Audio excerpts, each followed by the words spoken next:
At dalangin ko po, Lord, na bigyan mo kami ng masayang usapan at masayang pagmamasyal, Panginoon. Ingatan mo rin kami hanggang sa kami ay makauwi. Ito lamang po ang aming panalangin sa ngalan ni Jesus. Amen. Amen. Thank you, Lord. Sige po. Thank you. Okay. Bali, share ko po sa inyo yung aming binabahagi lagi pagka kami ay nag-share sa labas.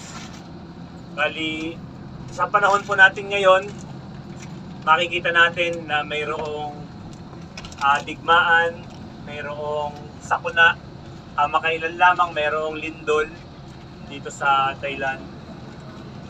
And makita natin yung mga violence kung saan may corruption.